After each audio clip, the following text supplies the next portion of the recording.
Welcome my channel. আজ আমি একটি প্রশ্ন নিয়ে এসেছি। একটি বর্গাকার মাঠের দৈর্ঘ্য 40 মিটার। প্রতি বর্গমিটার 6 টাকা হিসাবে তাতে ঘাস লাগাতে কত খরচ হবে? তাহলে একটি বর্গাকার মাঠ,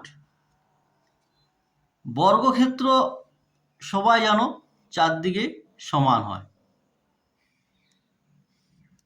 তাহলে দৈর্ঘ্য এবং প্রস্থ দুটি হচ্ছে সমান।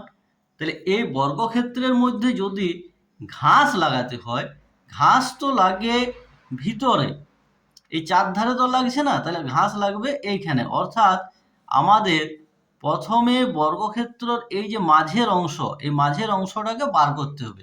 এই মাঝের অংশটাকে বলা হয় ক্ষেত্রফল, এটাকে বলা হয় ক্ষেত্রফল।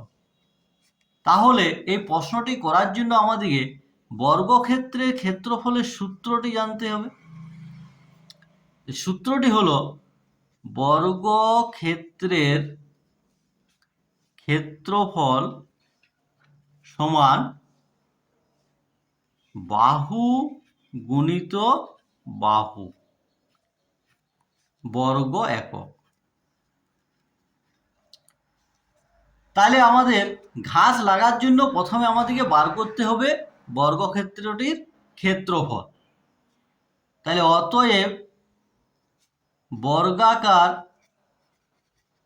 মাঠের ক্ষেত্রফল সমান 40 গুণিত 40 বর্গ মিটার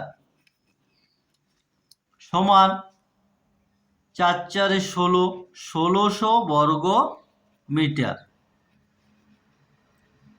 তাহলে যে জায়গায় আমাদেরকে ঘাস লাগাতে হবে সেই মোট যে ঘাসের যে পরিমাণ হবে সেটা হচ্ছে 1600 বর্গ মিটার জায়গাতে ঘাস লাগাতে হবে। প্রতি বর্গমিটার 6 টাকা হিসাবে তাতে ঘাস লাগাতে কত খরচ হবে? তাহলে অতএব 1 বর্গমিটার ঘাস লাগাতে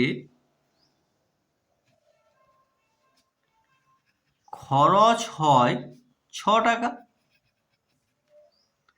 তাহলে অতএব 1600 বর্গমিটার ঘাস লাগাতে খরচ হবে 6 গুণিত 1600 সমান 6 16 96, আবার দুটো শূন্য, তাহলে 9600 টাকা অ্যান্সার। তাহলে আমাদের বর্গাকার মাঠের 6 টাকা হিসাবে ঘাস লাগাতে মোট খরচ হলো 9600 টাকা। ভিডিওটি ভালো লাগলে লাইক করো, চ্যানেলটি সাবস্ক্রাইব করো এবং বন্ধুদের সাথে শেয়ার করো।